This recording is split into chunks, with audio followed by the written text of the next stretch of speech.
The final stop in our Swiss spree takes us to the centre of the country and a really sculptural house overlooking Lake Lucerne.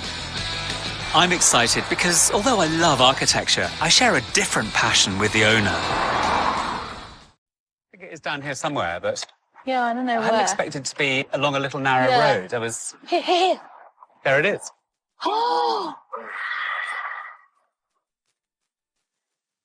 Oh, look at it. It's so impressive. This is a complex piece of construction where a concrete and glass cave is carved out of a mountain in 2 sections. The lower part was built to house the owner's classic car collection, and the upper part, living space. It's comprised of 3 glass-fronted boxes angled in different directions to maximize views. It's like part of the mountain has fallen down and shattered and just come to rest up there. It's really dramatic. It's bold. And I like the fact it's absolutely bang next door to a little chalet. It's just really, it's exciting.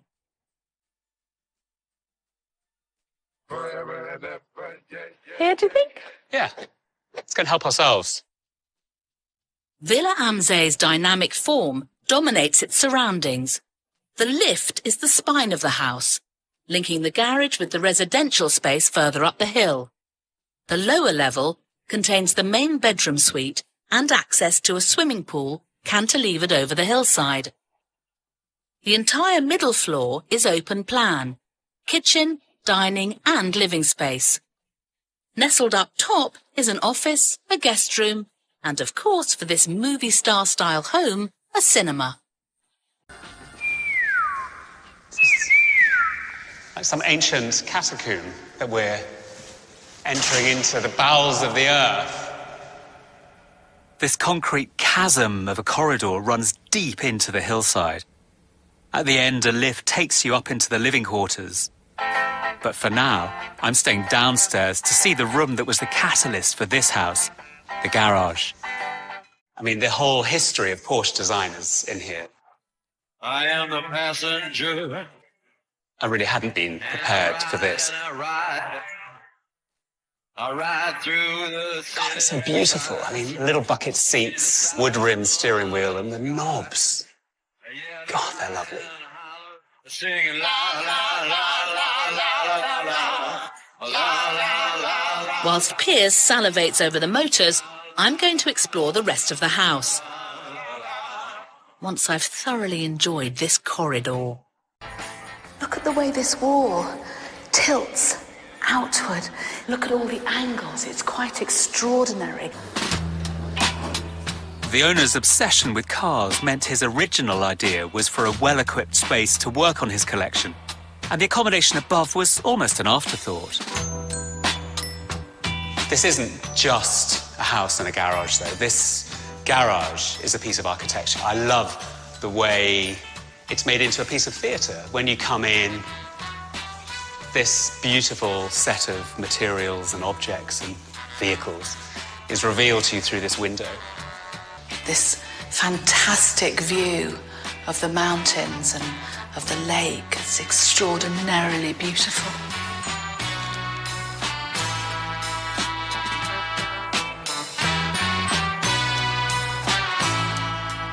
And rather charmingly, at the back of the house, away from that incredible window, there's this secret space, a private space, a space where one can do cooking.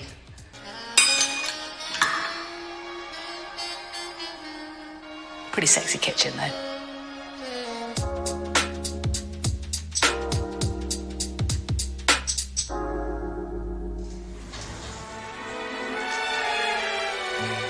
It's a pretty sexy house too, especially the top floor where the views from the owner's study could make even a Bond villain smile. It's amazingly empowering being up here, top of the world, this landscape, this architecture that allows me to feel this way. And what I feel like is I really should be taking over the world. Hello, Charm. Hello. What have you discovered over here? a water rill and a slanting wall and some stolen sky from above, which I'm really enjoying. It's beautiful, isn't it? Really lovely. This is cheating over, isn't it, as you say, to borrow that bit of light from there. It's stunning. I mean, every surface is slightly different. There's such a restrained palette of stuff, and I like houses that are really restrained. But what do you think about all this black metal, concrete and black leather and chrome furniture? Well, it strikes me as what ostensibly a very butch house. Having said that, I'm really happy here. Pink and fluffy is probably out of the question, as the main material in this house is exposed concrete, treated to produce a velvety texture. This doesn't look like a normal entrance to a bedroom at all. Because most rooms have walls that are 6 inches thick and not 6 foot thick. This is like a tunnel through a piece of rock. A mountainside, almost. The great news is that you can carry on exfoliating yourself yes, on this. Sort of rusty finish on the wall here. It goes right the way around. It's not at all what you'd expect as a finish, is it? When you get out of bed in the middle of the night, you don't expect to come across here and graze your knee, do you? It's a bold choice, isn't it? This rough, textured floating wall provides storage space and some bedroom privacy, and its curve leads the way into the bathroom. It's quite a bath, that, isn't it? What do you do in a bath that size? Same as you do in any other bath. Have a read and a piddle. I'm not sharing a bath with you. That's right, you're not.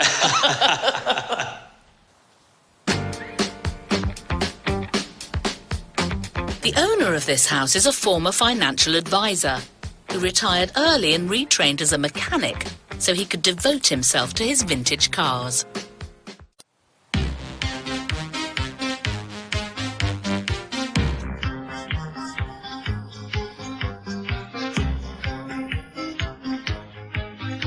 Given that this is one of the most beautiful views in the world, I find it rather odd that the thing I'm going to remember most about this house is the entrance. It's like walking into an auditorium. You're in the dark and you are led forward to where the main attraction will take place. And the whole house is a piece of theatre, really, isn't it? In terms of how you move through it and then how you're given bits of landscape at key times. I love that, but I also love the fact with this house that although it's a very strong house, it's also deeply sensual and very, very tactile, and that really surprised me. And full of rich light.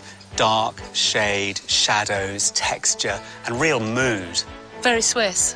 Very Swiss indeed. I shall miss it hugely. I think time to go back to the drizzle, though. Yeah, I guess it is. Back to 9 degrees and drizzling, whatever time of year it is. Yeah, never mind. Do you want a lift? Please. Next time, we're in Japan, It's magical, mysterious, and romantic. a land of extremes where modernity mixes with tradition. But where are we now? And the craft of making architecture reaches another level, It's like a great big firework shooting up into the sky. as once again we go in search of the world's most extraordinary homes.